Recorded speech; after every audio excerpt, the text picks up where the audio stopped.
तो चलें नोट करें अपने पास rolling of disc and hoop, rolling of disc and hoop, rolling of disc and hoop down the incline plane, rolling of disc and hoop down the incline plane, rolling of disc and hoop rolling down the incline plane, इसकी बात करते हैं।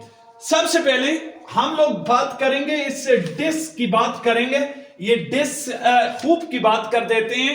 Hoop क्या चीज है तो याद रखें, a piece of hollow sphere, a piece of hollow sphere, a piece of hollow sphere, या सिंपल बात करें तो होलो स्फीयर, एक स्फीयर जो अंदर से क्या हो, खाली हो, इट इज कॉल्ड हुप। इसको क्या बोलेंगे, हुप बोलेंगे। यानी a piece of thin walled cylinder और hollow sphere is called hoop. इसका नाम क्या है, हुप है। It is also called thin ring, इसको थिन रिंग का नाम भी आप दे सकते हैं। It is also called thin ring, इसको थिन रिंग का नाम भी दे सकते हैं। तो एक जो होलो सिलेंडर स्फीयर है, एक होलो स्फीयर जो है उसको हम क्या बोलेंगे, हुप बोलेंगे या थिन रिंग बोलेंगे। लेकिन याद रखें कि a piece of solid cylinder, a piece of solid cylinder, a piece of solid cylinder, एक जो पीस होता है सॉलिड सिलेंडर का, इट इज कॉल्ड डिस्क। इसको किसका नाम देंगे, डिस्क का नाम देंगे। तो piece of hollow sphere is called hoop और थिन रिंग, लेकिन piece of solid cylinder is called disc. इसको किसका नाम देंगे, डिस्क का नाम देंगे। अब देखो हम लोग सपोज कर लेते हैं कि कंसीडर ए डिस्क, फर्ज करो ये एक डिस्क है ऑफ मैस m, जिसका मैस क्या है, m है। कंसीडर ए डिस्क, सपोज करो एक डिस्क है ऑफ मैस m, जिसका मैस क्या है, m है।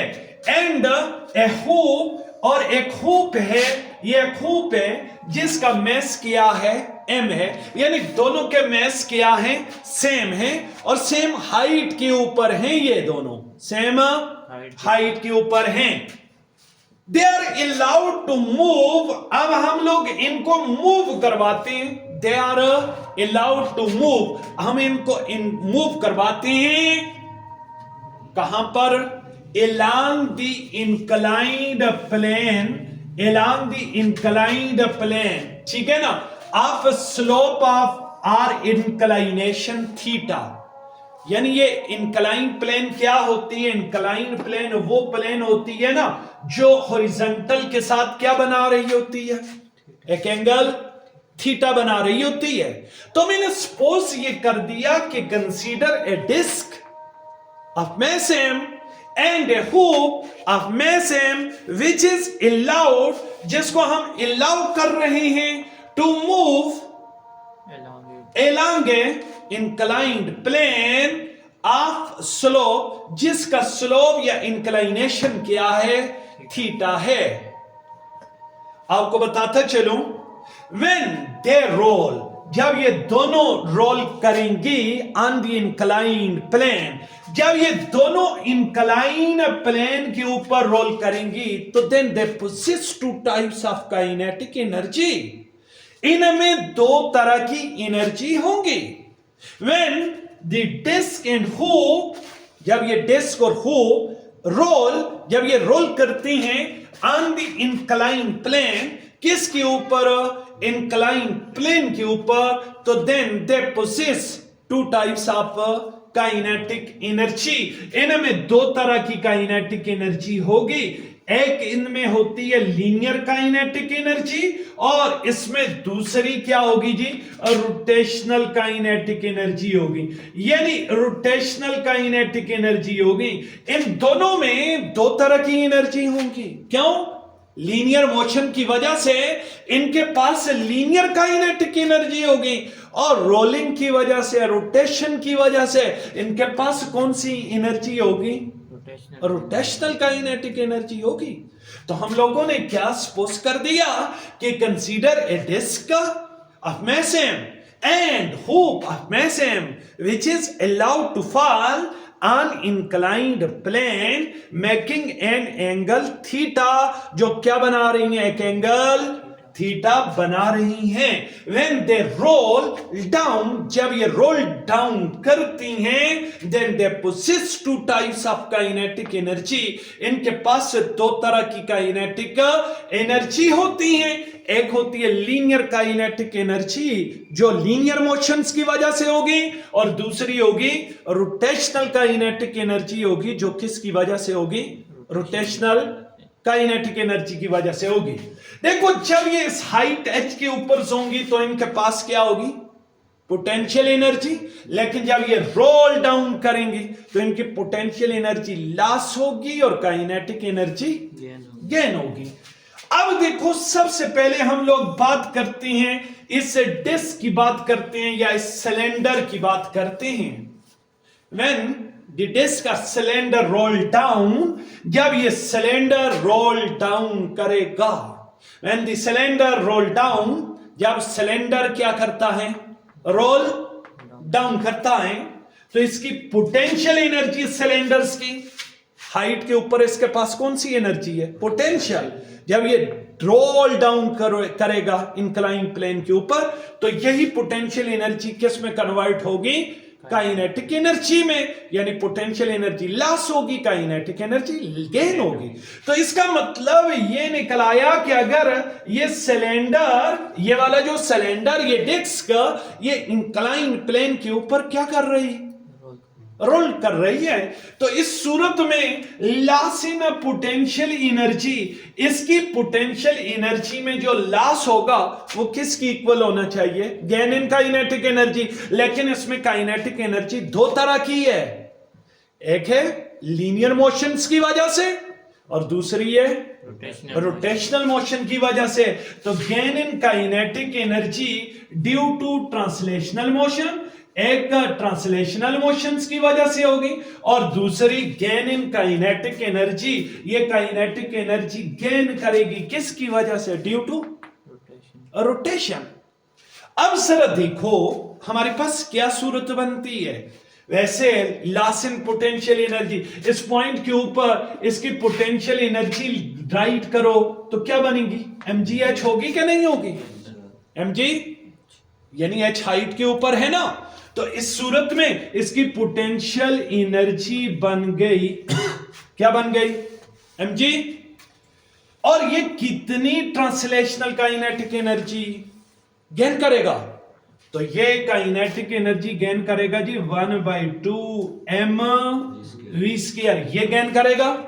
और इसकी रोटेशनल काइनेटिक एनर्जी क्या गेन करेगा, 1/2 I ω², 1/2 I ω², होगी कि नहीं होगी।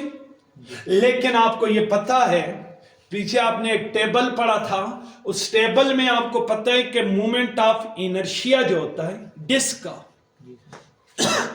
डिस्क का मोमेंट ऑफ इनर्शिया होता है जी, क्या होता है, 1/2 mr², 1/2 mr²। अब इस मोमेंट ऑफ इनर्शिया को यहां पर डाल दो, यहां डालिए, ठीक है ना। अगर इस मोमेंट ऑफ इनर्शिया की ये वैल्यू में पुट कर दूं, इस जगह पुट कर दूं, इस इक्वेशन में पुट कर दूं, तो मेरे पास क्या बन सकता है, देखो ये बन गया mgh is equal to 1/2 mv² plus 1/2, आगे क्या है, 1/2 I mean moment of inertia. Moment of inertia कितना आया है, बोलिए, 1/2 mr²। ये किसका है, डिस्क का है, तो डिस्क का ये आ गया 1/2 mr² आ गया, और साथ क्या चीज है, ω² है, साथ क्या है, ω²। अब थोड़े इसको सॉल्व कर दो, mgh ये इक्वल आ गया किसके, 1/2 m वी स्क्वायर प्लस इन दोनों को मल्टीप्लाई कर लो, इन दोनों को मल्टीप्लाई कर लो, 1/2 को 1/2 से मल्टीप्लाई कर लो, 1 क्रॉस 1 1 आ जाएगा, 2 क्रॉस 2 4 हो जाएगा, m और साथ क्या चीज आ गई, r स्क्वायर आ गया और साथ क्या चीज आ जाएगी, ओमेगा स्क्वायर आ जाएगा। समझ आ रही है बात? अब जरा और इसको सॉल्व कीजिएगा, mgh इक्वल आ जाएगा 1/2 mv स्क्वायर, ऐसे आ गया 1/4 m। इसको देखो यूं भी लिख सकते हो आप, इसको क्या लिखा जा सकता है, r ओमेगा स्क्वायर को क्या लिख सकते हो, r omega whole square, r omega whole square लिख सकते हो ना। अब जरा देखो क्या बन गया, mgh इक्वल आ जाएगा 1/2 mv square plus 1/4 m r omega. r omega क्या है, v is equal to r omega ना। लीनियर वेलोसिटी और एंगुलर वेलोसिटी के दरमियान रिलेशन आपको याद है, क्या होती है, v is equal to r omega. इसकी जगह क्या आ सकता है, v आ सकता है, तो v का क्या हो जाएगा, स्क्वायर आ जाएगा।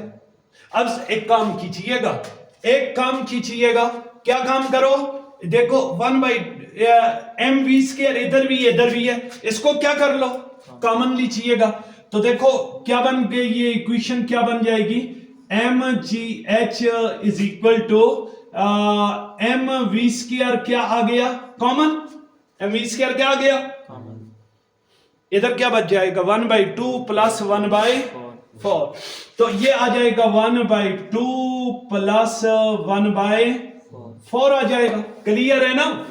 अब जरा गौर कीजिएगा, mgh इस ब्रैकेट में जो कुछ है इसको सॉल्व कर दो, 2 और 4 का एलसीएम देखो, 2 और 4 का एलसीएम क्या क्या होगा, 2 और 4 का एलसीएम हो जाएगा 4, 2 और 4 का एलसीएम क्या आ जाएगा 4। देखो 2 1 जा 2, 2 2 जा 4, 2 आया, उस 2 को 1 से मल्टीप्लाई करो 2, 4 1 जा 4, 1 आया, 1 को 1 से मल्टीप्लाई करो 1 आ जाएगा। ठीक है ना। अब इसको थोड़ा और सॉल्व कर दो, mgh इक्वल आ जाएगा mv square 2 plus 1 2 plus 1 2 plus 1 3 हो जाएगा, तो ये हो जाएगा 3 डिवाइडेड बाय 4, 3 डिवाइडेड बाय। अब देखो m क्या हो गया, कैंसल हो गया, तो इधर क्या बच गया, gh is equal to v square into 3/4, 3/4 हो जाएगा। अब थोड़ा इसको और सॉल्व कीजिएगा, तो v स्क्वायर निकालिए, v स्क्वायर निकालिए, 4 डिवाइड हो रहा, इधर आके क्या हो जाएगा, मल्टीप्लाई हो जाएगा, 4gh हो जाएगा, सही है, 4 इधर डिवाइड हो रहा, मल्टीप्लाई हो जाएगा, 3 मल्टीप्लाई हो रहा, इधर आके तो डिवाइडेड बाय क्या चीज आ गई 3। अब क्या कीजिए, अब क्या कीजिए, दोनों तरफ रूट ले लो, इधर भी रूट ले लिया, इधर भी क्या ले लिया, बोलिए रूट ले लिया, सही है, दोनों तरफ रूट लिया, रूट स्क्वायर क्या हो गया, कैंसल, तो v किसकी इक्वल आ गया, √4gh डिवाइडेड बाय 3। ये इक्वेशन अपने जहन में रखिए, समझ आ रही है बात। यानी इस हुप की जो वेलोसिटी जो आपने कैलकुलेट की है वो क्या आ रही है, √4gh डिवाइडेड बाय 3 ये हमारे पास आ रही है। लेकिन ये इक्वेशन हमें क्या बता रही है, ये इक्वेशन हमें क्या बता रही है, इस इक्वेशन के ऊपर जरा गौर कीजिएगा। ये इक्वेशन हमारे पास आ गई है कि v इज इक्वल टू क्या आया, √4 डिवाइडेड बाय 3gh, और ये हमारे पास this is the velocity of cylinder और डिस्क, ये उस डिस्क या उस सिलेंडर की वेलोसिटी है which is independent of mass of the cylinder और डिस्क, जो सिलेंडर या डिस्क के मास के ऊपर डिपेंडेंट नहीं है। यानी जो इंक्लाइन प्लेन से जो ऑब्जेक्ट हमने छोड़ा था ना, वो उसकी जो वेलोसिटी है वो मास के ऊपर बिल्कुल डिपेंडेंट नहीं है। ये किसके ऊपर डिपेंडेंट है? It depend upon height. ये किसके ऊपर डिपेंडेंट है? हाइट के ऊपर डिपेंडेंट है। यानी जो डिस्क जिसको हमने इंक्लाइन प्लेन के बिल्कुल टॉप से छोड़ा, जब बॉटम पे आएगी तो उसकी वेलोसिटी क्या होनी चाहिए? v is equal to 4/3 under root GH। और ये मास के ऊपर डिपेंडेंट नहीं है, इट डिपेंड अपॉन हाइट। ये किसके ऊपर डिपेंडेंट है जी? हाइट के ऊपर डिपेंडेंट है। अब जरा हुप की बात करते हैं। किसकी बात करते हैं? हुप की बात करते हैं। आपको पता है जिस तरह डिस्क उस इंक्लाइन प्लेन से क्या कर रही थी? रोल डाउन कर रही थी, नीचे आ रही थी। उसके पास दो तरह की काइनेटिक एनर्जी थी। कौन कौन सी? ट्रांसलेशनल काइनेटिक एनर्जी और रोटेशन। ऐसी ही ये हुप जो है, जब ये रोल डाउन करती है तो इसके पास भी दो तरह की काइनेटिक एनर्जी गेन होंगी। एक लीनियर काइनेटिक एनर्जी जिसको ट्रांसलेशनल बोलेंगे, और दूसरी रोटेशनल काइनेटिक एनर्जी होगी।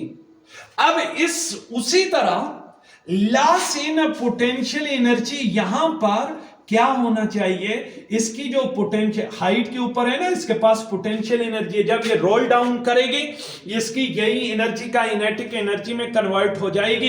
किस में? लीनियर काइनेटिक एनर्जी में और रोटेशनल काइनेटिक एनर्जी में। अब इसकी जो पोटेंशियल एनर्जी है उसको अगर हम राइट करें तो वो क्या है जी? mgh है। और gain in linear kinetic energy, इसकी लीनियर काइनेटिक एनर्जी कितनी गेन होगी?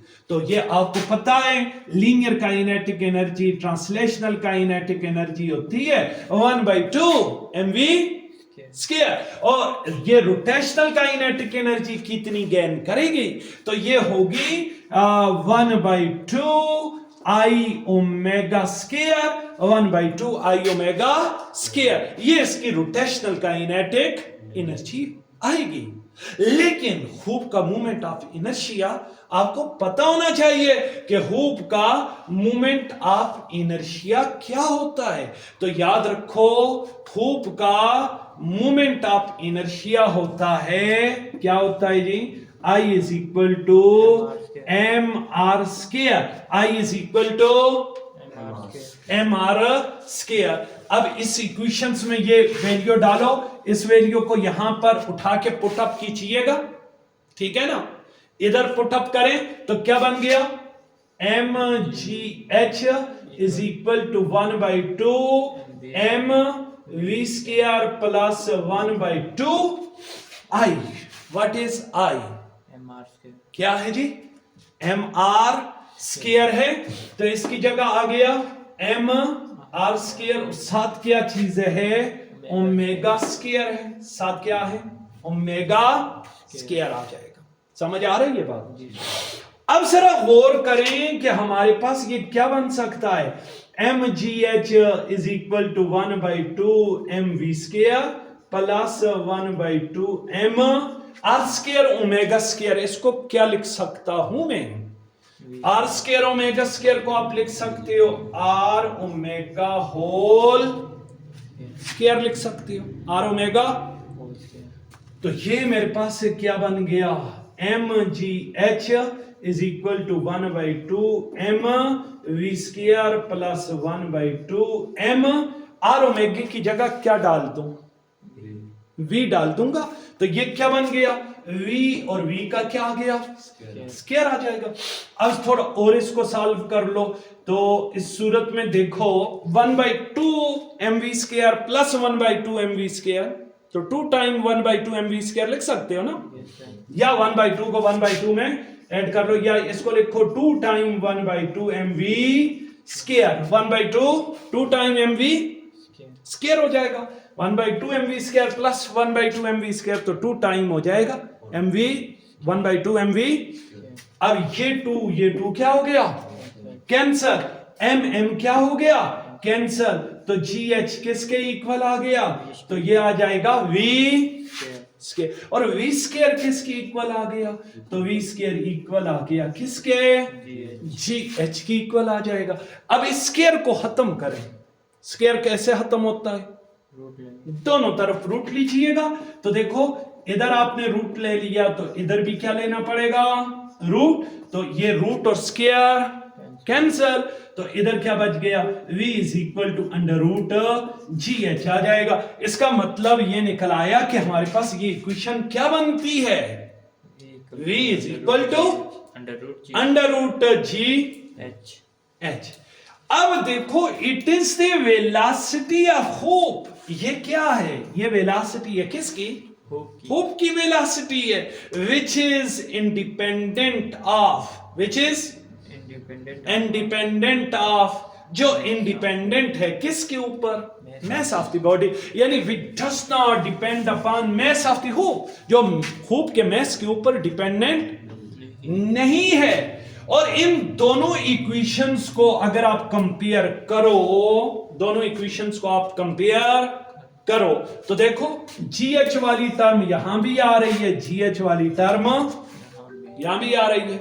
यहां है 4/3 अंडर रूट और यहां है 1 अंडर रूट। 4/3 का क्या मतलब है? 4 डिवाइडेड बाई 3, तो इसका आंसर 1 पॉइंट समथिंग आएगा, 1 से हमेशा बड़ा होगा। तो इसका मतलब ये वाला कोएफिशिएंट 1 से बड़ा है और ये वाला कोएफिशिएंट क्या है? 1 है। तो इसका मतलब ये 1 से बड़ा है तो ये वाली वेलोसिटी क्या है?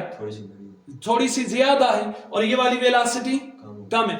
अगर आप इन दोनों इक्वेशंस वेलोसिटी को कंपेयर करोगे ना तो इससे हम लोग ये कंक्लूड करेंगे कि सॉलिड डिस्क जो है, सॉलिड डिस्क जो है ये मूव करती है। और मूव कैसे करती है? फास्टर मूव करती है देन हुप के मुकाबले में। इस वजह से दोनों को अगर एक साथ इंक्लाइन प्लेन के टॉप से अगर आप छोड़ेंगे तो आप देखेंगे कि सबसे पहले नीचे कौन आएगा?